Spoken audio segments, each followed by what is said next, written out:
ከአንድ ወር በፊት መዝሙር አውጥቶ የነበረው ሰው ይህንን ሰሞን ደግሞ ሙዚቃ ማውጣቱ እጅግ በጣም መነጋገሪያ ሆኗል። ኮሜዲያን እሸቱ በገዳም ውስጥ የሰራው ቪዲዮ ትልቅ ወቀሳን ማስነስቶበታል። የሮቦት መነኩሴዋን ያስተዋወቀችው ሀገር በሁላችን ላይ ትልቅ ግርምትን ፈጥራለች። የአርቲስቱን ምላሽና ሁኔታ ይህንን ሰሞን መነጋገሪያ ሆኗል።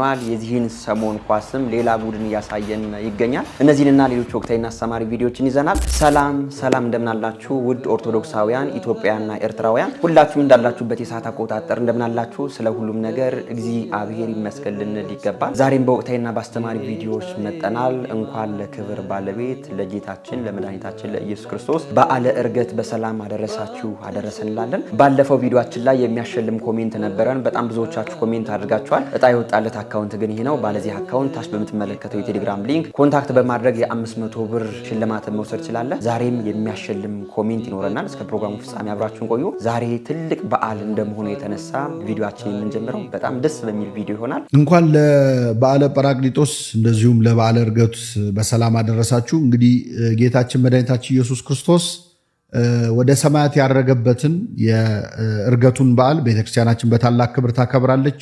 ሐዋርያት አንጋጠው ጌታ ሲያርግ እያዩ የነበረበትን መላእክት በዝማሬ ክርስቶስን የተቀበሉበትን በዓለ ዕርገት እናከብራለን። ከዛ ደግሞ በማስከተል ከ10 ቀናት በኋላ መንፈስ ቅዱስ የወረደበት ቅድስት ቤተክርስቲያን የተወለደችበትን የሐዲስ ኪዳኑን ደብረ ሲና ማለት ነው። እንግዲህ እስራኤል ከግብፅ ባርነት በወጡ በ50ኛው ቀን 10ቱ ትእዛዛት በድንጋይ ጽላት ላይ ተጽፎ ተሰጥቷቸው ነበር። በሐዲስ ኪዳን ደግሞ ከክርስቶስ ትንሣኤ በኋላ በ50ኛው ቀን በልባችን ጽላት ላይ ቃሉን የጻፈበት መንፈስ ቅዱስ የተገለጠበት ዕለት ነው። በዛኛው ዕለት ሙሴ 3000 ሰዎች እንዲሞቱ አድርጎ ነበረ። ጣዖት ያስመለኩ ሰዎች በመቅሰፍት ሞተው ነበረ። በዚህኛው በዓለ ጰራቅሊጦስ ግን በመሞት ፈንታ 3000 ሰዎች በቅዱስ ጴጥሮስ ስብከት ያመኑበት በዓል ነውና ለዚህ ያደረሰን አምላካችን ስሙ የተመሰገነ ይሁን። በዓለ ጰራቅሊጦስን በዓለ ዕርገትን እንግዲህ ተገኝተን አላከበርንም። ሁላችን እያየን የምናከብረውን በዓል ግን በጉጉት እየጠበቅን ነው። እሱም የጌታችን ምጽአት ነው። ክርስቶስ ከሞት ሲነሳ ያዩት በጣም ጥቂት ሰዎች ነበሩ። ሲያርግም ያዩት ሐዋርያት ናቸው። እንዲያዩ እንደዚህ ሆነ ብለን የምናከብረው ሁላችን እያየነው የምናከብረው በዓል ግን ከፊታችን አለ። እሱም የጌታችን የክርስቶስ መምጣት ነው ወይም ዕለተ ምጽአቱ ነው። በዛን ጊዜ ሁላችን ከሞት ተነስተን ሐዋርያት አዩት ያልነውን አምላክ የምናይበት ቀን ነው ማለት ነው እና የመጨረሻው በዓል እሱ ነው። ያንን እንግዲህ እግዚአብሔር በደስታ በፍስሐ ቆመን ለማየት ለመዘመር ከኔ ሂዱ ሳይሆን ወደ እኔ ኑ የሚለውን ቃል ሰምተን የምናከብረው ያድርገን። አሜን አሜን። መምህራችን የክብር ባለቤት መድኃኔዓለም ክርስቶስ ሞትን ድል አድርጎ ከተነሳ በኋላ መጽሐፈ ኪዳንና ትምህርተ ኅቡዓትን ለሐዋርያት ሲያስተምራቸው ቆይቶ በ40ኛው ቀን በሐዋርያት መካከል እንዳረገ ይታወቃል። ይህንን በዓል ደግሞ የምናከብርበት ቀን ዛሬ ነው። ይህ በዓል እጅግ በጣም ትልቅ በዓል ነው። ከጌታችን ከመድኃኒታችን ከኢየሱስ ክርስቶስ ከምናከብራቸው 9 አበይት በዓላት መካከል ይህ በዓል አንዱ ነው ማለት ነው። ይህንን በዓል ሁላችንም ደስ በሚል ኦርቶዶክሳዊ ስርዓት ልናከብረው ይገባል። እንኳን ለዚህ በዓል በሰላም አደረሳችሁ አደረሰን። ሁላችሁም ኮሜንት ላይ እንኳን አብሮ አደረሰን ያላችሁ ኮሜንት አድርጉ። ዛሬ እንዲያውም የ500 ብር ካርድ የሚያሸልመው ኮሜንት ይህ ነው የሆነው። ሁላችሁም ኮሜንት አድርጉ። መዝሙረኛው ቅዱስ ዳዊት በመዝሙር 47 ላይ እንዲህ ይላል፣ አርገ እግዚአብሔር በይባቤ ወእግዚእነ በቃለ ቀርን ዘምሩ ለአምላክነ ዘምሩ ዘምሩ ለንጉስነ ዘምሩ ይላልና ይህ ማለት ምንድነው? እግዚአብሔር በእልልታና በመለከት ድምጽ አረገ። ሁላችሁም ለአምላካችሁ በእልልታ ዘምሩ ለንጉሳችሁ ዘምሩ ማለት ነውና ሁላችንም ይህ በዓል ትልቅ መሆኑን ቀን ደስ በሚል ኦርቶዶክሳዊ ስርዓት ማክበር ይጠበቅብናል። መምህራችን ቃለ ሕይወት ያሰማልን። እንኳን አብሮ አደረሰን የሁላችሁም ኮሜንት መሆን አለበት። ወደ ቀጣይ ቪዲዮአችን ደግሞ ስንሄድ እጅግ በጣም እኔ ያሳዘነኝ ቪዲዮ ነው። ሁላችሁም ተመልከቱትና አብረን አስተያየት እንሰጥበታለን። አቤት እንዴት ደስ ይላል በእውነት እግዚአብሔርን ተመልከቷቸው። እስኪ እነዚህ አረጋውያን አባቶችን ተመልከቷቸው። እስኪ እነዚህ ወጣቶችን ተመልከቷቸው። እስኪ እነዚህ ህፃናቶችን ዛሬ በቁጥር ከ70 ከዛ በላይ የሚሆኑ አማንያን ወደ ቅድስት ቤተክርስቲያን ተቀላቅለዋል። የተቀላቀሉበትን ቦታ በኢትዮጵያ ኦርቶዶክስ ተዋሕዶ ቤተክርስቲያን በዳውሮ ሀገረ ስብከት በአዲስ አበባ ወረዳ ቤተ ክህነት በማልዲቲ ቅዱስ ሩፋኤል ቤተክርስቲያን ነው። አቤት እንዴት ደስ ይላል በእውነት። ቢሆንም ግን እቺ ቤተክርስቲያን ዝግ ነው ያለችው። ማርያምን እማምላክን ቤተክርስቲያኖች ዝግ ነው ያለችው። ካህን የላትም፣ ዲያቆን የላቸውም። ሰባኪ ወንጌል የላቸውም። ግን ያለ ሰባኪ ያለ ዘማሪ እኛ ቅድስት ቤተክርስቲያን መቀላቀል እንፈልጋለን ብለው ዛሬ እነዚህ ሰዎች ለተወሰነ ከሌላ ቦታ በእግር እየተጓዙ መጥተው ባስተማሩት መምህራን አማካኝነት ዛሬ እነዚህ ምዕመናን ተመልሰዋል። ቢሆንም ግን ለዚች ቤተክርስቲያን ካህን ብኖር ዲያቆን ብኖር በቋንቋ የሚያስተምር ሰባኪ ብኖር ሙሉ ተስፋ አለኝ። ከ200 እና ከ300 በላይ ኢአማንን ወደ ቅድስት ቤተክርስቲያን ይቀላቅላል እርግጠኛ ነኝ። ስለዚህ ወገኖች ከኛ የሚጠበቀው ምን መሰላችሁ? ካህን መቅጠር፣ ሰባኪ ወንጌል መቅጠር፣ ዲያቆን ማስተባበር። ስለዚህ ወገኖች አድርሱ በእግዚአብሔር ለዚች ቤተክርስቲያን እንደው ለአንድ ዓመትም ቢሆን አንድ ካህን መቅጠር የሚችሉ ሰዎች ጋር እንድታደርሱ። ቦታው ገጠራማ ነው። በትንሽ ብር ካህናቶች ያገለግላሉ እርግጠኛ ነኝ። ስለዚህ ሼር፣ ኮፒ ሊንክ፣ ዲዩት ሪፖስት ያደረጋችሁ አድርሱ ለማለት እንወዳለሁ።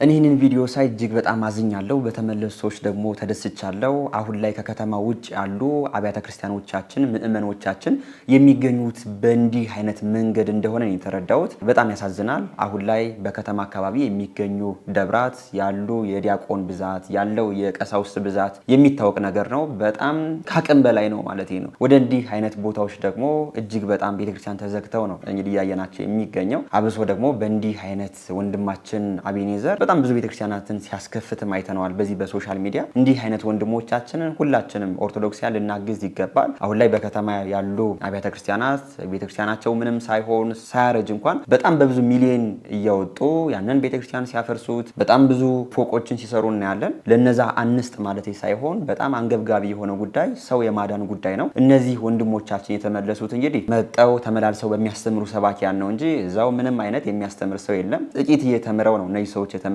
በዚህ ደብር ደግሞ ቋሚ የሆነ ሰባኪ ቢቀጠር ምን ያክል ሰው ወደ ክርስቶስ ወደ እውነተኛው መንገድ ወደ ኦርቶዶክስ እንደሚመለስ ማሰብ አያቅትም። እንግዲህ እጅግ በጣም ያሳዝናል። በጣም እኔ ይህንን ቪዲዮ ሳይ በጣም አዝኛለሁ። ሁላችንም ኦርቶዶክሳውያን በእንዲህ አይነት አገልግሎት የሚገኙ ወንድሞቻችንን በደንብ እያገዝ እንዲህ አይነት ሰዎችን ካለመዳን ወደ መዳን መንገድ ልናመጣቸው ይገባል እላለሁ። እንግዲህ ወንድማችን የአቤኔዘርን ስልክ ታች ላይ አስቀምጥላችኋለሁ። ሁላችሁም እየደወላችሁ እንዲህ አይነት ወገኖቻችንን ወደኛው ወደ እውነተኛው ወደ ክርስቶስ ቤት አምጧቸው እላለሁ። ወንድማችን እጅግ በጣም እናመሰግናለን ይህን ቪዲዮ ስላደረስክልን። ወንድሞቻችን እንኳን ወደ እውነተኛው መንገድ መጣችሁ ማለት እንፈልጋለሁ። በዚህ ቪዲዮ ላይ የተሰማችሁን ነገር እስኪ እናንተም ኮሜንት አድርጉ። ወደ ቀጣይ ቪዲዮአችን ደግሞ ስንሄድ ከ3 ከ4 ቪዲዮ በፊት ወንድማችን ልደተ ቃል አንድ ልጅ አቅርቦ ነበር። ያንም ልጅ የፕሮቴስታንት መጽሐፍን ነው እያዞረ ሲሸጥ ያየ ነው መንገድ ላይ። ያንን መጽሐፍ የምትሸጥበት ምክንያት ምንድነው ሲለው ደግሞ መተዳደሪያ ይህ ነው ብሎ ስለ እመቤታችን ስለ ቅድስት ድንግል ማርያም በጣም ደስ የሚል ነገርም ሲናገር አይታችሁታል። ዛሬ ደግሞ ወንድማችን እንደገና አግኝቶት በዚህ መልኩ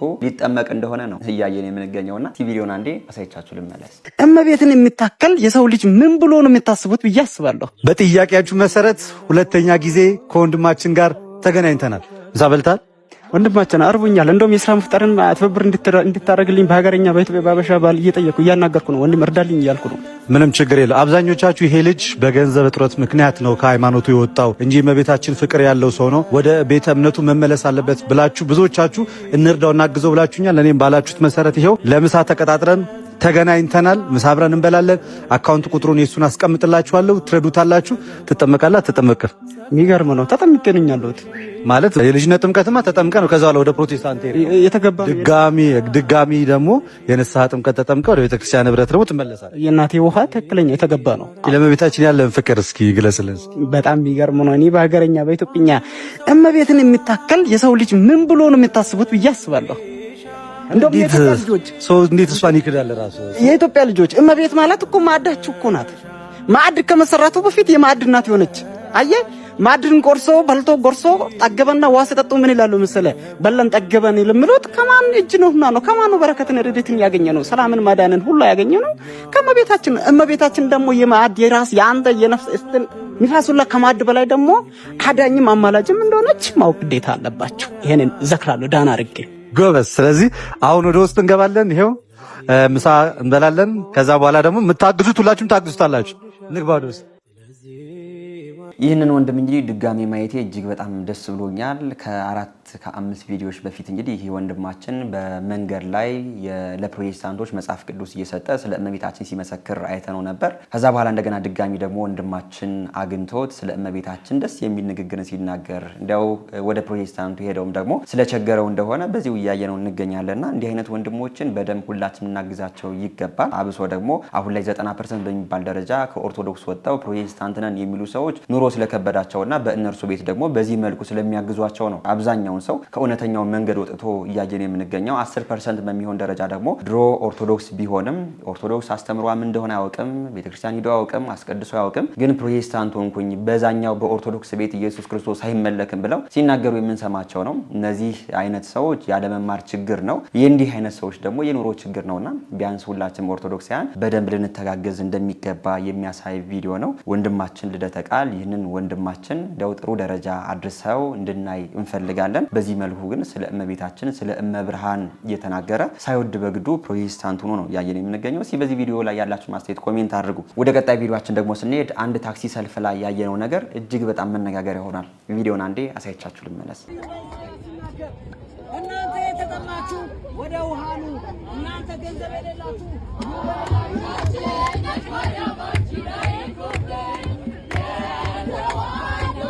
አንወድሻል ናረስጋ ንወረስጋ ዳስ በመናጋስታን ስራዋዳ ሊቁ አባታችን አባ ጊዮርጊስ ዘጋስጫ ስለ እመብርሃን ሲሰማ የሚበሳጭ የሚፈረጥር ጥርሱን የሚያፋጭ ዲያብሎስ ነው። እንዲህ አይነት የዲያብሎስ የግብር ልጅ የሆኑ ሰዎች ደግሞ ስለ እመብርሃን ሲነገር የማይወዱ የሮጡ የፈረጠጡ ነው እያየናቸው የምንገኘው። እመብርሃንን በዚህ መልኩ ነቅፎ እመብርሃንን በዚህ መልኩ ረግጦ መሄዱ ክርስቶስን በስርዓት እንደማያውቀውና የክርስቶስን ወንጌል እንደማይመሰክርም ያሳየበት ሁኔታ ነው ማለት ነው። እንግዲህ ለዚህም ሰው ምንም አይነት ነቀፋንም አንሰጠውም። እመቤታችን ቅድስት ድንግል ማርያም ግን ፍቅሯን ታብዛለት ከማለት ውጭ ምንም የምንለው ነገር የለም። እስኪ ስለ እመቤታችን ስለ ቅድስት ድንግል ማርያም አንድ ደስ የሚል ቪዲዮ ላስመልክታችሁ። እኔ እኮ ማርያም ማርያም የምለው ክርስቶስን ለመምሰል ነው። ምክንያቱም ክርስቶስ ሲጠራ ያደገው ስም ሲወለድ ማርያም፣ አውሯስ ሲኖር ማርያም፣ ሊሞትም ሲል የውንሃትና ተብሎ ማርያም የጠራው ስም አፉን የፈታበት ስም እኮ ነው ማርያም ማለት። ከማር የሚጣፍጥ ከወለላ የሚጣፍጥ ከናርዶስና ከቀናንሞስ ሽቶ የሚያውድ የሷ ስም ነው። ማንም በምድር ላይ ቢተካከል ክርስቶስ ኢየሱስ ከሚለው ስም ቀጥሎ የከበረ ስም ማርያም የሚለው ስም። የእመቤታችን ፍቅሯ ረድኤቷ አማላጅነቷ በሁላችን ላይ ይደርብን። እንዲያው የእመቤታችን ፍቅር ለሌላቸው ሰዎች ደግሞ ራሷ ፍቅሯን ታሳድርባቸው እንላለን። መምህራችን ቃለ ሕይወት ያሰማልን። እጅግ በጣም ደስ የሚል ነው። ወደ ቀጣይ ቪዲዮአችን ደግሞ ስንሄድ ይህንን ሰሞን የሮቦት መነኩሴን ያስተዋወቀች ሀገር አለች። ይህ የሮቦት መነኩሴ የሚሰራው ስራ ምንድን ነው? እስኪ ቪዲዮን አንድ ያሳይቻችሁ ልመለስ። መቼ ዘንድሮ የማንሰማውና የማናየው ጉድ የለም። ኤአይ የሰው ስራ ሊወስድ ነው ብለን ስንገምት ጭራሽ አሁን የመነኩሴዎችን ስራም ጀምሯል። ወደ ሃይማኖት ገብቷል። እንደምታየው ነው እንግዲህ ኤአይ ያንተን የቤት ስራና ሆምወርክ ከመስራት አልፎ አሁን ወደ ሃይማኖት ዓለም ተቀላቅሏል። መስበክ ሊጀምር ነው። ሳውዝ ኮሪያ ውስጥ ሲሆን የተፈጠረው ይሄ የዓለማችን የመጀመሪያው ሮቦት ቡዲስት ሞንክ ብለውታል። እኔ ሮቦቱን ሰብከውት ይሁን ፋይል ጭነውበት ይሁን አላውቅም፣ ብቻ ግን እንደምታየው ጀለስ ተመችቶታል። እኔ አልገባኝም። ይሄ ሐሳቡን ራሱ ያመጣው ሰው ማን ነው? ቆይ እኔ ግራ ገባኝ እኮ። ስራ ፈተዋል እንደዛ። ቆይ አሁን ሮቦቱ ምንድን ነው የሰራ? እኔ ስለ ቡዲዝም ያን ያህል አላውቅም፣ ብቻ ይከብዳል። አሁን ቁጭ ብሎ ሊጸልይ ነው፣ በቃ ፕሬ ሊያደርግ ነው ቁጭ ብሎ የምርሰር። እርግጠኛ ነኝ አሜሪካ ይሄን አይታ ተቀናና እኔ ስለምን ይቀርብኛል ትላለች። ቀስ ብሎ ወደዛ ይመጣል፣ ወደዚህ ይመጣል፣ እኛም ጋር ይመጣል። ይሄ ነገር ቀስ ብሎ ብቻ አረጋጉት እስቲ። ጭራሽ አሁን ከፈጣሪ ጋር ያጣሉ እንደ ሰዎች። ኧረ እባካችሁ አረተው። ዘንድሮ እንግዲህ ቀልዱ በዝቷል። በዚህ መልኩ ሳውዝ ኮሪያ ደግሞ የሮቦት መነኩሴዋን አስተዋውቃለች። ይህንን የሮቦት መነኩሴ ለምን ሰራሽ ተብላ ስትጠየቅ አሁን ላይ ወጣቱ ትውልድ ከሃይማኖት ወጥቶ ወደ ቴክኖሎጂው ስለተጠጋ ያንን ከሃይማኖት የራቀ ወጣት ትውልድ በቴክኖሎጂ ነው መመለስ ያለብኝ ብላ ነው ይህንን የሮቦት መነኩሴ የሰራቸውና ይህ የሮቦት መነኩሴ በቡዲስት ያሉ መነኮሳት የሚሰሩትን ስራ እንደሚሰራ ነው እየተነገረ የሚገኘው። ጸሎት ማጸለይ ሊሆን ይችላል፣ ወይም ደግሞ በዛ ያሉ ስርዓቶችን ይፈጽማል ነው የተባለው። የተባለውና ነገ ከነገ በኋላ ከዚህም የባሰ ነገር እንደሚመጣ ይህ ማረጋገጫ ነው። እጅግ በጣም ያሳዝናል። አሁን ላይ ኤአይን የምትጠቀሙ ከሆነ አንድ ጥያቄ ስጠይቁት የሆነ ሲስተም ፌለሪቲ ያመጣል፣ የተሳሳተ መልስ ሊመልስ ይችላል። ይህም ደግሞ ሶፍትዌር ነው የተጫነለት፣ እውነተኛን ነገር ያስኬዳል ብሎ የሚጠብቅም ሰው የለም። ግን ደግሞ እነርሱ እውነተኛ መነኮስ ነው ብለው ይጠቀሙበት እንደሆነ ነው እንግዲህ እየተነገረ የሚገኘው። አብሶ ደግሞ ወደኛ ስናመጣው እግዚአብሔር ሰውን ሲፈጠር በራሱ በአርአያና በአምሳሉ እንደፈጠረው ክቡር ፍጥረት እንደሆነ እንግዲህ ነግሮናል። ያነ ክቡር ፍጥረት ደግሞ ምስጋና ማቅረብ ያለበት ራሱ ፈጣሪ የፈጠረው ፍጥረት ነው እንጂ በአርቲፊሻል የተተካው ፍጥረት እንዳልሆነ በደንብ እናውቀው ይገባል። ይህ ሮቦት እንግዲህ ስልጣነ ክህነትን ነው ወደኛ ስናመጣው የሚገፋው። ካህናት አባቶቻችን በእግዚአብሔር በሚሰጣቸው ስልጣነ ክህነት እኛን ወደ ክርስቶስ ያቀርቡናል። በጣም ብዙ የክህነትን ስራ ይሰሩልናል። እኛን መክረው ያጽናኑናል። ግን ደግሞ ያንን የሚያደርጉት ሶፍትዌር ስለተጫነባቸው ሳይሆን እግዚአብሔር ስልጣነ ክህነትን ሲሰጣቸው በጣም በልዩ ልዩ ጸጋዎች ስለሚባርካቸው ነው ማለት ነውና እንግዲህ ይህ የቡዲስት መነኮስ ሰው መክሮ ይመልሳል። አሁን እያለቀሳችሁ ይህንን የቡዲስት መነኮስ እንትን ብትሉት እንደ ሰው ፊል አያደርግም። እንደ ሰው አዝኖ አይደለም የሚመልስላችሁ፣ በቃ እንደ ኤአይ ነው የሚመልስላችሁ ማለት ነውና ይህም የሚያሳየው ምንድነው ነገ ከነገ በኋላ በጣም ብዙ ሰውን ከዛ እምነት እንደሚያርቅ የሚያሳይ ስራ ነው እንጂ የሚያቀርብ ስራ እንደሆነ ያልተረዳሁትም። በጣም ግን ያሳዝናል። ነገ ከነገ በኋላ እጅግ በጣም ከዚህም የከፋም ነገር እንደምናይ ይህ ማረጋገጫ ሆኖ ነው ያየሁት። እስኪ በዚህ ቪዲዮ ላይ ያላችሁ ማስተያየት ኮሜንት አድርጉ። ወደ ቀጣይ ቪዲዮአችን ደግሞ ስንሄድ ይህንን ሰሞን እንግዲህ አንድ ሙዚቃ ቫይራል ሆኖ ቲክቶክ ላይ እየሰማነው እንገኛለን። የሆነ የጎጃም ሙዚቃ አብሶ የሆነ ሰርግ ላይ ቦሌ መንገድ ላይ እንግዲህ የሆነ መኪና እየዘለለ የሆኑ ሰርገኞች እየጨፈሩ ያየንበት ሙዚቃ ነውና ይህንን ሙዚቃ ያወጣው ሰው ከአንድ ወር በፊት መዝሙር አውጥቷል። ይህ ይቻላል? አንድ ቪዲዮ ላሳያችሁ። ዘማሪው ዘፈን አወጣ። ታዲያ ከሰሞኑ ሶሻል ሚዲያ ላይ ትሬንድ የሆነው ጅንኑ የተሰኘው የጎጃም ባህላዊ ሙዚቃን ያወጣው ድምፃዊ ቢሆን ዘውዴ ያው ከዚህ ቀደም የሚታወቀው በዝማሬ ነበረ። ነገር ግን ያው ከሁለት ቀን በፊት ሙዚቃው መለቀቁን እንግዲህ ሁላችንም የተመለከትነው ጉዳይ ነው። በጉዳዩ ላይ ብዙዎች ሀሳባቸውን እየሰጡበት ያሉበት ጉዳይ ሲሆን አንድ ሰው ዘማሪም ዘፋኝም እንዴት በአንዴ ሊሆን ይችላል የሚል ሀሳቦችን እየሰጡ ያለ ሲሆን በተጨማሪም ደግሞ ቤተክርስቲያን በእንደዚህ አይነት ጉዳይ ላይ ጥብቅ ክትትል ማድረግ አለባት ሲሉ እንግዲህ ብዙዎች ሀሳባቸውን እየሰጡ ይገኛሉ። ድምፃዊው ለተመልካች ጆሮ የሚመጥንና ተወዳጅ የሆነ ሙዚቃን ያወጣ ሲሆን ነገር ግን እንዳልኳችሁ ዘማሪም ዘፋኝም እንዴት በአንዴ መሆን ይቻላል የሚል ሀሳቦች እንግዲህ እየተበራከቱ ይገኛሉ በዚህ ሰዓት። እናንተ በጉዳዩ ላይ ምን አይነት ሀሳብ አላችሁ? ሀሳባችሁን በኮሜንት ላይ አስቀምጡልኝ። ይህንን ሰሞን እንግዲህ የዚህ ሰው ሙዚቃ እጅግ በጣም ቫይራል ሆኖ እያየነው እንገኛለን። ቦሌ ጎዳና ላይ መኪናቸውን አቁመው አንድ መኪና እያዘለሉ እንግዲህ ሲጨፍሩ አይተናል በዚህ ሙዚቃና እኔ በጣም ከገረመኝ ነገር መካከል ይህ ሰው ሙዚቃውን ከማውጣቱ በፊት አብይ ጾም ላይ ከአንድ ወር በፊት መዝሙር አውጥቷል። በጣም የሚገርማችሁ ነገር ምንድነው አንድ ሙዚቃ ለመስራት 6 ወርም 7 ወርም 1 ዓመትም የሚፈጅባቸው ዘፋኞች እንዳሉ በጣም በብዙ ኢንተርቪዋቸው ሲናገሩ ሰምተናል። እንግዲህ ይህ ሰው መዝሙሩን እየሰራ መዝሙሩን ፖስት ያደረገውም ይህንን ሙዚቃ ገብቶ ሪከርድ እየተደረገ እየሰራውም እንደሆነ ነው የሚያሳየውና አሁን ላይ የምናደርገው መንፈሳዊ አገልግሎት ሁሉ ብር ስላለበት ነው እንጂ እንዲያው እግዚአብሔር ልናገለግልበት እንዳልሆነ በዚሁ እያየነው እንገኛለንና በዚህ ጉዳይ እኔ የዚህን ያህል ሀተታም ዝርዝር ሀሳብ መስጠትም አልፈልግም። ግን በጣም እኔ አዝኛለሁ። አብሶ ደግሞ ሰውየው ከአንድ ወር በፊት መዝሙር ፖስት አድርጎ እንዴት ከአንድ ወር በኋላ ደግሞ ከተገደፈ በጾሙ መዝሙር ከተገደፈ በኋላ ደግሞ ሙዚቃ አያሳዝንም? እኔ በጣም ገርሞኛል ብዬ ነው። እናንተም በዚህ ቪዲዮ ላይ ያላችሁ ማስተያየት ኮሜንት አድርጉ። እግዚአብሔር ለሁላችንም ልቦና ይስጠን ከማለት ውጭ ምንም የምለው ነገር የለኝም። ወደ ቀጣይ ቪዲዮአችን ደግሞ ስንሄድ ለሁላችንም በጭንቀት ላለን ሰዎች ነው። አንድ ቪዲዮ አሳይቻችሁ ልመለስ። ስሩ ነው እንጂ እግዚአብሔር ተጨነቁ አላለም። ድርቅ ሆኖ ገበሬ ነው። ሰውየውንም አውቀዋለሁ። ይገርማቸዋል። ድርቅ ሆኖ ሐምሌ ድረስ ድርቅ ሆኖ ሰውየው ግን ይዘራል። ከዚያ በኋላ አንተ ሰውዬ ባይሆን ዘሩን ልጆቹ ቆርጥመውት ይሙቱ እንደው እባክህ እያወጣህ አትበትን ሲሉት አይ እግዚአብሔር ዝራ ነው እንጂ ዝናብ አዝንብ አላለኝም አለ። አያችሁ ሊቅነቱ። እግዚአብሔር ዝራ ነው ያለ። የኔን ድርሻ ሰርቼ ዝናብ ከቀረ እኔ ምን ጨነቀኝ? ልጆችን ማበላቸውን ነገር ማን ያውቃል ነው? እግዚአብሔር ያውቃል። እኔ ድርሻዬን እወጣለሁ። ዘራ ሰው ሁሉ ሲንገበገብ አልዘራም ብሎ እኔማ እንደው ያለችኝን እበላለሁ ብሎ ብልጥ ሲሆን እሸቱን ማን አፈሰ? አቶ ገሌ ስሙን አልነግራችሁ። እሱ እሸቱን ለልጆቹ ቆርጦ አበላ፣ አዝመራውን አጭዶ ልጆቹን መገበ። እግዚአብሔር ዝራ እንጂ አዝንም አላለኝም ያለ እውነቱን። እግዚአብሔር ስሩ ነው እንጂ ተጨነቁ አላለም። እና አትጨነቁ። እኔ ከማን በልጬ ነው? አብርሃም በድንኳን እኮ ነው የኖረ። ጌታዬ ወይ የዚህን ያህል ምን በድዬ ነው ጥሩ ስራ ማሰራኝ? ሕይወቴ በመባከን አለቀ፣ ለምን አታሳካልኝም? የብዙ ምዕመናን ጥያቄ ነው። አብርሃም ዕድሜ ልኩን በድንኳን አይደል እንዴ የኖረ? እኛስ ከአብርሃም እንበልጣለን? ይስሐቅ በድንኳን ነው የኖረ። ያዕቆብ እግዚአብሔር ሌሊት ተገልጾ ትግል የፍቅር ትግል ሲታገለው ያደረው ያዕቆብ እግዚአብሔር እኮ ነው ትግል ገጥሞት የፍቅር ትግል እግዚአብሔርን እንደዚህ አቅፎ ያደረው ያዕቆብ የኖረው በድንኳን ነው። መምህራችን ቃለ ሕይወት ያሰማልን። አብዛኛዎቻችን አሁን ላይ ያለንበት ሁኔታ ይህንን ነው የሚመስለው። አብሶ ደግሞ ይህ ሶሻል ሚዲያ ከመጣ በኋላ በሶሻል ሚዲያ የምናያቸውን ሰዎች እያየን የሚያሳዩንን ቪዲዮ የሚኖሩ ነው የሚመስለና ኑሯችን የምናወዳድረው ከእነርሱ ጋር ነው። ግን ለነገ ሕይወት መጨነቅ ሳይሆን መስራት እንዳለብን እግዚአብሔር እኛ ከተኛንበት ቀስቅሶ ትልቅ ነገር የሚሰጠን ሳይሆን እኛ ትንሽ ነገር እንሞክራለን። እግዚአብሔር ደግሞ ጥረታችን ልፋታችን አይቶ እንደሚባረክልን እናውቀው ይገባል። መምህራችን በጣም ደስ የሚል ትምህርትን ያስተማሩን ቃለ ሕይወትን ያሰማልን። ወደ ቀጣይ ቪዲዮአችን ደግሞ ስንሄድ ይህንን ሰሞን እጅግ በጣም መነጋገሪያ ከሆነ ጉዳይ መካከል ወንድማችን ኮሜዲያን እሸቱ በዋልድባ ገዳም ሂዶ አንድ ደስ የሚል ቪዲዮን አድርሶ ነበር። በዚህም ጉዳይ መናፍቃኑም በእኛም ቤትም ያሉ ሰዎች እንዴት የሚል ጥያቄን እያነሱ ይገኛሉና እንደ ሁላችንም የተሰማን ነገር አስተያየት እንሰጥበታለን።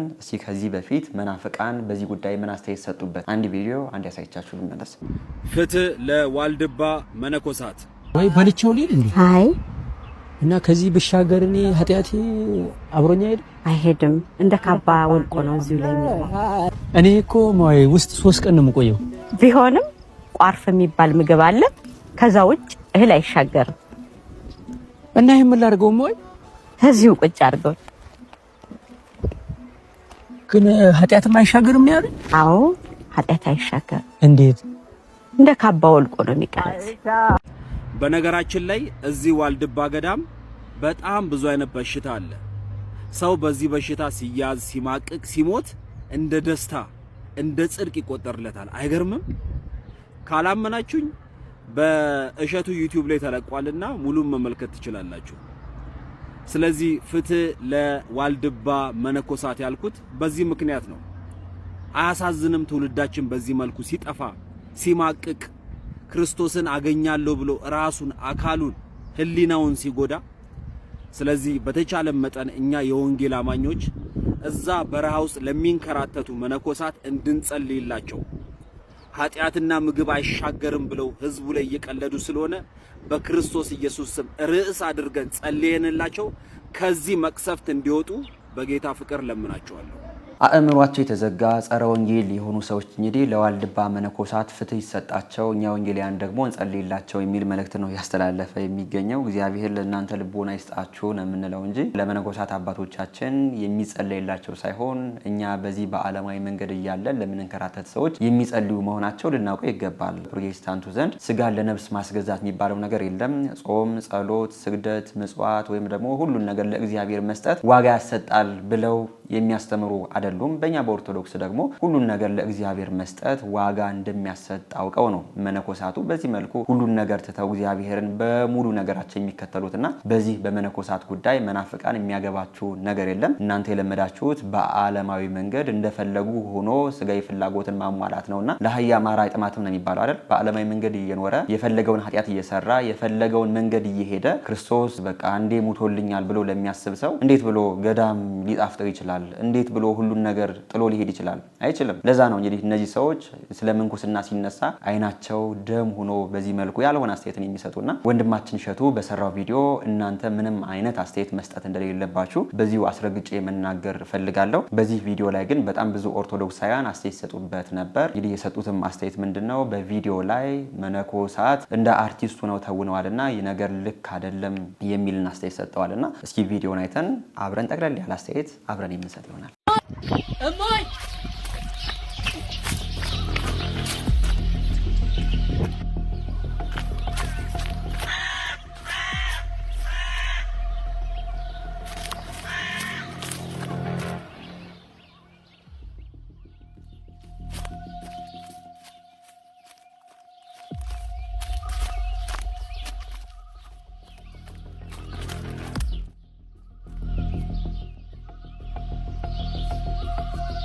ወንድማችን ኮሜዲያን እሸቱ ይህንን ሰሞን በዋልድባ በሴቶች ገዳም ላይ የሰራው ቪዲዮ ይህንን የሚመስለው በጣም ብዙ ኦርቶዶክሳውያን አስተያየት ሲሰጡበት ነበር። ፖስተሩ ወይም ደግሞ ታምኔሉ ላይ ሙሃያዋ በዚህ መልኩ ተውባ መቅረቧ ለምን አስፈለገ? አብሶ ደግሞ መነኮሳት እናቶቻችን ዓለሙን ትተው ወደ ገዳም ገብተዋልና በዚህ መልኩ ወደ ዓለሙ ማውጣታችን ልክ አይደለም። እንደዚህም እንደ አርቲስት ማሯሯጥ ድራማ ማሰራቱ ልክ ያልሆነ ተግባር ነው። ኦርቶዶክሳውያን እንድንረዳቸው ከተፈለገ ደግሞ አግባብ ባለው መንገድ ቪዲዮ ሊሰራ ይገባል የሚል አስተያየት ሲሰጡ ነበር። ወንድማችን እሸቱ በጣም ለብዙ ገዳማት በጣም ብዙ ደስ የሚል ስራዎችን የሰራ በጣም ድንቅ ወንድም ነው።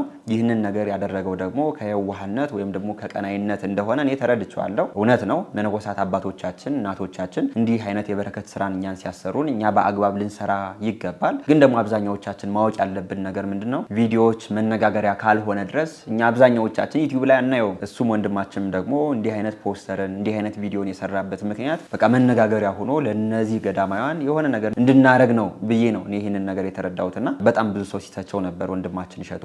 አብሶ ደግሞ ይህንን ሰሞን በአንዳንድ ጉዳዮች ምክንያት በእሸቱ ላይ የተነሱ ሰዎች ነበሩ። እንዴት እንደዚህ ያደርጋል፣ እንዴት ለእንትና አስተያየት በዚህ መልኩ ይሰጣል የሚሉ ነገሮችን የተከተሉና በዛም ያችን ደግሞ ቂም ማስመልስለው ሲወቅሱት የነበሩ ሰዎች ነበሩና ያደረገው ነገር ቪዲዮ መስራቱ ልክ ነው፣ ግን ደግሞ የሰራበት መንገድ ለገዳማውያን ወይም ደግሞ አንድ ዓለሙን ትተው ለወጡ ሰዎች ደግሞ በዚህ ወደ ሚዲያ ማምጣቱም ደግሞ ልክ ያልሆነ ተግባር እንደሆነ ነው እኔ የተረዳሁት። በዚህ ቪዲዮ ላይ እናንተም ያላችሁን ማስተያየት ኮሜንት አድርጉ። እንዲሁም የሚገርማችሁ ነገር ምንድነው አሁን ላይ መነኮሳት አባቶቻችን በዚህ በገዳም ሲሄዱ የምታስተውሉት በጣም ከብዙ ዓለም የመጡ በጣም ብዙ ስራቸውን ትተው ወደ ገዳም የገቡ አባቶቻችን ናቸውና እንዲሁም ይህንን ሰሞን እኛ አንድ ቪዲዮ ለእናንተ አድርሰን ነበር። መነኮሳት አባቶቻችን የሆነ ስራ እንዲሰራላቸው ፈልገው እኛን ጠርተውና ነበርና ቪዲዮ ልንቀርጽ ስንል እነዛ አባት በዚህ በዓለማዊ ዘንድ በጣም ታዋቂ የሆኑ አባት ስለሆኑ ወደ ሚዲያው መውጣት አልፈለጉም። ግን ደግሞ ኋላቸውን ቀርጸን ቪዲዮን ወደ እናንተ አድርሰናል። ግን ደግሞ የዚህናል ቪዲዮ የለውም። ለምን? በቃ አብዛኛውን ሰው መነጋገሪያ የሆነ ቪዲዮ ነው ማየት የሚፈልገውና ወንድማችን እሸቱ ይህንን ቪዲዮ የሰራበት ዋና ምክንያት መነጋገሪያ ሆኖ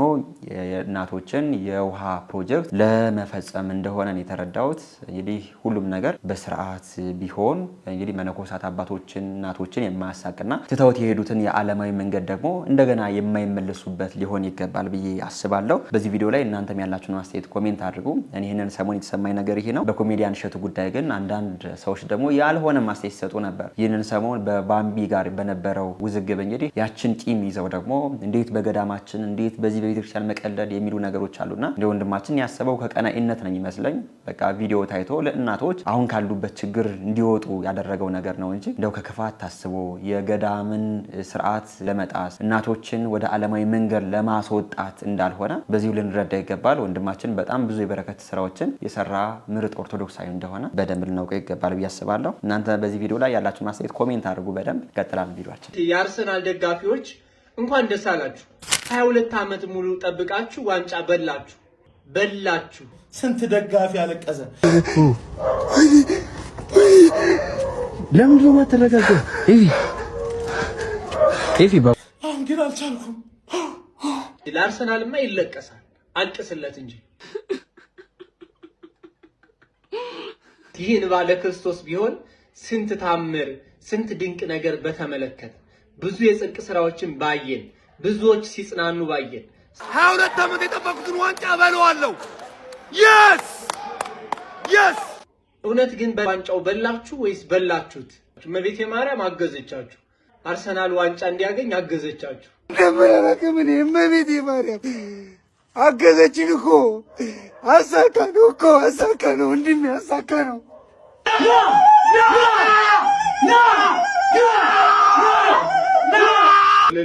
ይባላል። እሰይ ደስ አለዎት እናቴ። በእውነት እግዚአብሔር ማስተዋሉን ያድለን፣ ወደ ቤቱ ይመልሰን።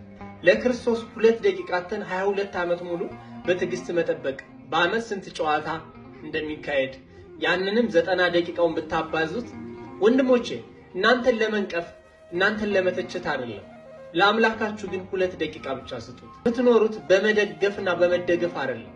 ራሳችሁን ችላችሁ ቁሙ፣ ወደ ፈጣሪያችሁ ቅረቡ። ምናልባት እነሱ በአደባባይ ገለጡት፣ ካሜራ ደቅነው ተናገሩት እንጂ ካሜራ ያላያቸው ስንት እንባዎች ፈሰው ይሆን? የትዳር አጋራቸውን ትተው ኳስ ሲያዩ ያመሹ፣ ለኳስ ያለቀሱ፣ ለኳስ ያላቸውን ስሜት በመግለጽ ትዳራቸውን የሚበትኑ፣ ከስራቸው የሚፈናቀሉ፣ ስራቸውን በአግባቡ የማይሰሩ ቤት ይቁጠረው። በእውነት እግዚአብሔር አምላክ የምናስተውልበትን ልቦና ይስጠን። በዚህ ቪዲዮ እንግዲህ ጠቅለል ያለ ሐሳብ ለመስጠት አንድ ቪዲዮ አይተን እንመለሳለን። በላ ነው ጀማው ተሳካ ተሳካ ተሳካ። እናቴ ተሙት። እኔ ምንም አላችሁ እንኳን ደስ አላችሁ። ኪዳነ ምሕረትን እንኳን ደስ አላችሁ፣ እንኳን ደስ አለን። ከዛሬ ቀን ጀምሮ አያገናኘን የሻሺ ደጋፊ አያገናኘን። እናቴ ተሙት። እንኳን ደስ አላችሁ ጀማው። ይህንን ሰሞን እንግዲህ አርሰናል የእንግሊዝ ፕሪሚየር ሊግን ዋንጫ መብላቱን አረጋግጧል። ያንን አስመልክቶ ከ22 ዓመት በኋላ ስለሆነ ዋንጫ የበላው በጣም ብዙ ሰው ፊሊንጉን እየገለጸ እያየነው እንገኛለን። ግን ሰው አይደግፍ አይደለም፣ ደስታውን አይግለጽ አይደለም። ከዛ ኦቨር በሆነ መንገድ ደግሞ በዚህ መልኩ ማልቀሱ፣ መንፈራገጡ እንዲያውም ደግሞ 3 ሳምንት በፊት በኬንያ መሰለኝ አርሰናል ሚዜም ዋንጫ ይበላም ብሎ ራሱን ያጠፋ ሰውም እንዳለ ይታወቃልና በጣም አብሶ እኔ የአርሰናል ደጋፊ የሆኑ ይሄ መዝናኛ ነው። ምን ጊዜ በእኛ ህይወት ላይ ምንም አይነት ለውጥ የሚያመጣ ነገር የለም። አርሰናል ዋንጫ ነሳ፣ ማንቸስተር ዋንጫ ነሳ፣ የምንዝናናበት ሁኔታ ነው። እኔ አርሰናል ደጋፊ ሊሆን ይችላል፣ የማንቸስተር አንዱ ሊሆን ይችላል። ሲያሸንፍ ደስ ይለናል። ግን ደግሞ በዚህ መልኩ አልቀሰን እልል ብለንለት ተንበርክከን ስዕል አድኖ ይዘን ክርስቶስን ተማጽነን ቅዱሳኑን ተማጽነን እንዲያው ትልቅ የሚያስጨንቅ ነገር ሆኖ ግን ማየታችን አሁን ላይ ኳስ በዚህ መልኩ በእኛ ላይ ጣዖት እንደሆነ ግን እያየነው እንገኛለን። አሁንም ቢሆን በዚህ ኳስ አትደግፉ፣ ኳስ አትዩ ሳይሆን በዚህ መልኩ ግን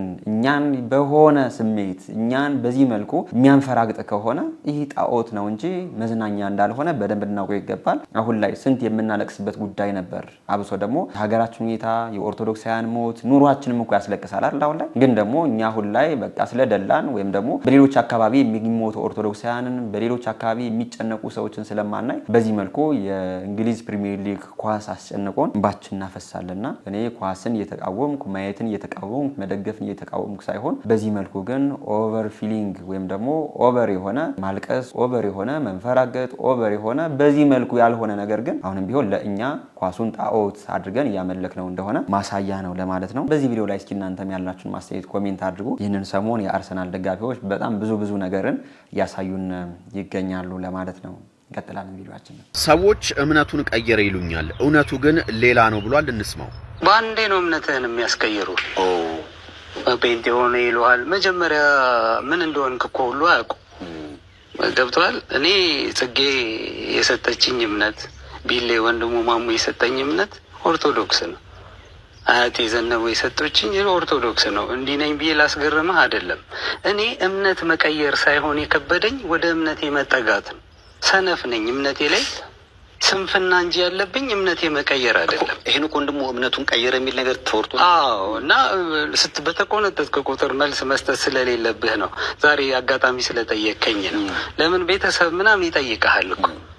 እኔ ደካማ ነኝ። ከበደኝ ወደ እምነቴ መጠጋት እንጂ የመቀየር ችግር የለብኝ። ወንድማችን አርቲስት ሄኖክ ወንድሙ ይህንን ሰሞን እጅግ በጣም መነጋገሪያ ሆኗል። ፈረጃ የሚለውን ፊልም ለመስራት በጣም ብዙ ዋጋ እንደከፈለ በጣም ብዙ ወጣ ውረድ እንዳየ በሰይፉ ሾው ላይ ቀርቦ ሲናገር ሰምተነዋል። አሁን ላይ ይህ አርቲስቶች የአርት መንገድ ሙያው በጣም የተናቀ ሆኖ በዛ ሙያ ላይ በጣም ብዙ ሰዎችም እየሰሩበት እንዳልሆነ ሙያውን ደግሞ ለማስከበር ትልቅ ወጣ ውረድ እንደገጠመው ነው እየተናገረ የሚገኘውና ወንድማችን ይህንን ስራ ማጠናቀቁ እጅግ በጣም ደስ የሚያሳይ ነው። ወንድማችን እንኳን ደስ አለህ እንላለን። ግን ደግሞ በጣም ብዙ ጥያቄዎች ይነሳሉ።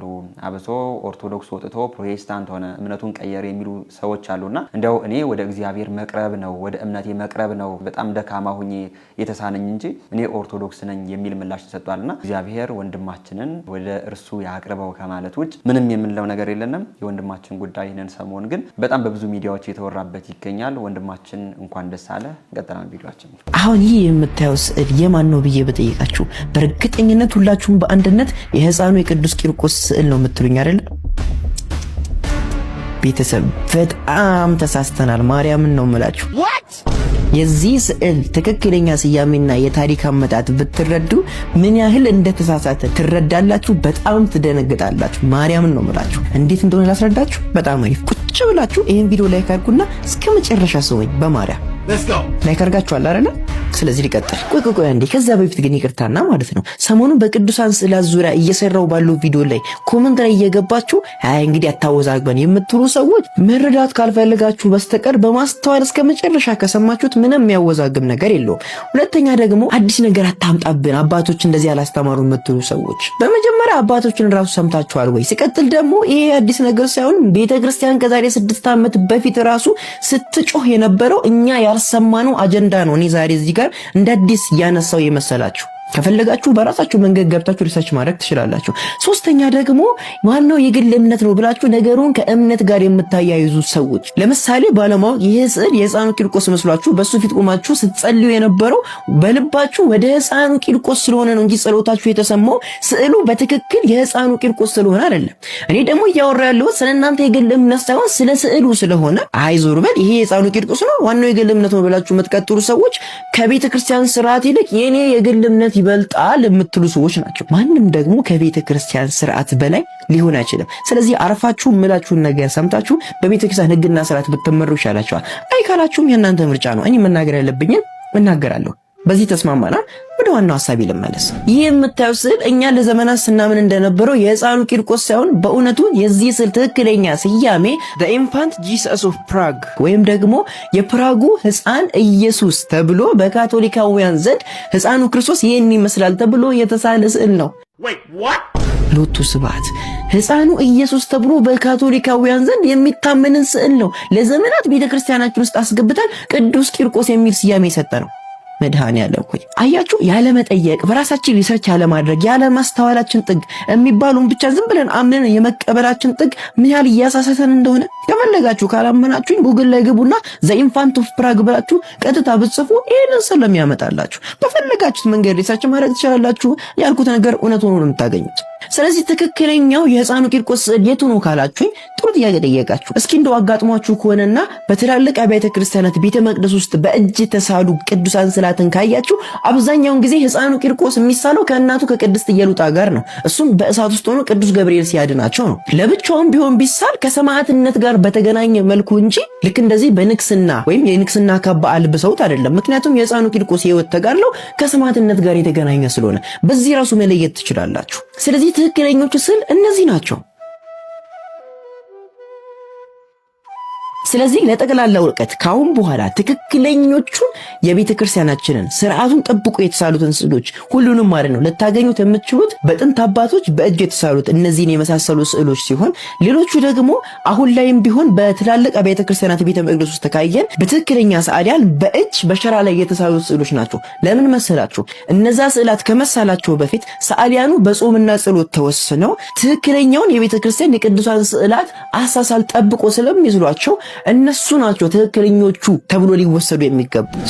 ስለዚህ በሌላ እንደዚህ አይነት ቪዲዮ እስከምንገናኝ ድረስ እስካሁን ስለተከታተላችሁ አመሰግናለሁ። ወንድማችን እኛም እናመሰግናለን። ስለ ቅዱሳት ስዕላት ሲነሳ ቤተክርስቲያናችን የራሷ ያሳሳል ዘይቤ አላት። የምትጠቀምባቸው ቀለሞች የራሳቸው ምስጢር አላቸው። አሁን ላይ ግን አብዛኛዎቻችን ይህን ነገር ስለማናውቅ የፈረንጅ ስዕላትንም እያመጣን ስዕል አድኖ ናቸው የቅዱሳት ስዕላት ናቸው እያልን እንጠቀምባቸዋለን። ግን ደግሞ እውነተኛ ቅዱሳት ስዕላት ቤተክርስቲያን ላይ በእጅ ተስለው የምናያቸው አብሶ ደግሞ የክርስቶስ ስዕል ብለን እነ ሚል ጊብሰንን የምንጠቀም ሰዎች አለና እንዲህ አይነት ነገሮች ልክ አይደለም። አብሶ የቅዱሳን ስዕላት የሚሳሉት ካሳለፉት ታሪክ ካሳለፉት ውጣ ውረድና እኛን በሚያስተምር መልኩ ነው እንጂ እንዲያው ዝም ብሎ በኤአይ ጀነሬት ተደርጎ አሁን ላይ እነዚህ ቅዱሳት ስዕላት ናቸው እየተባለ የሚገኝበት ሰዓት ላይ ነው የምንገኘውና ሁላችንም በዚህ ጉዳይ ትልቅ ጥንቃቄ እንድናደርግ ነው ወንድማችን በጣም ደስ የሚል ገለጻን እየሰጠን የሚገኘው። ወንድማችን እጅግ በጣም እናመሰግናለን። የቤተክርስቲያናችን የራሷ ያሳሳል ዘይቤ ያላት የቤተክርስቲያናችን የሚሳሉ ስዕሎችን አይታችሁ ከሆነ ሁሎችም ደስ በሚል እንግዲህ ቅዱሳን ሲሳሉ አይናቸው ጎላ ጎላ ብሎ ቀለማቶች ደመቅ ብለው እነዛም ቀለማቶች ደግሞ የራሳቸው ምስጢር አላቸው። ቅዱሳኑ ያሳለፋቸው ህይወትና በእንዲህ አይነት መንገድ የቅዱሳን ስዕላት ብንጠቀም መልካም ነው ለማለት ነው። ወንድማችን ትልቅ ትምህርትን ነው ለሁላችንም እንግዲህ ያስጨበጠን። ቃለ ሕይወት ያሰማልን። ዛሬ ቪዲዮዎቻችን እነዚህን ይመስሉ ነበር። ወቅታዊና አስተማሪ እንደነበሩ አልጠራጠርም። በንግግሬ ግን ያጠፋሁት ነገር ካለኝ ትንሽ ወንድማችሁ ነኝ፣ ኮሜንት አድርጉኝ፣ ለማስተካከል ዝግጁ ነኝ። እንደዚህ አስተማሪና ወቅታዊ ቻናል ድርጅቶቻችሁን ማስተዋወቅ የምትፈልጉ ሰዎችም በምታዩት ስልክ ቁጥር በመደወልም በቴሌግራም በዋትስአፕም ኮንታክት ልታደርጉን ትችላላችሁ። ይህንን ቪዲዮ ላይክ ያላደረጋችሁ ሰዎች ይህንን ሰሞን ትንሽ ለ4 ለ5 ቀን ጠፋ ብለናል። በደንብ ላይክ አድርጉ፣ ለወዳጅ ዘመዶቻችሁም ሸር አድርጉት። ለቻናሉም አዲስ የሆናችሁ ሰዎች እኔ ተመስገን ነኝ። ቻናሉን ሰብስክራይብ በማድረግ ቤተሰብ ሁኑ። ዛሬ የሚያሸልመው ኮሜንት በዓለ ዕርገት ስለሆነ እንኳን አደረሳችሁ ብያችኋለሁ። ሁላችሁም ኮሜንት ላይ እንኳን አብሮ አደረሰን የሚለው ኮሜንት የሚያሸልም ይሆናል። በሌሎች ወቅታዊና አስተማሪ ቪዲዮዎች እስከምንገናኝ እኔንም እናንተንም ተጎሎበታል ብለህ ሳትንቀኝ ለዚህ ያደረስከኝ ጌታዬ እኔ ማን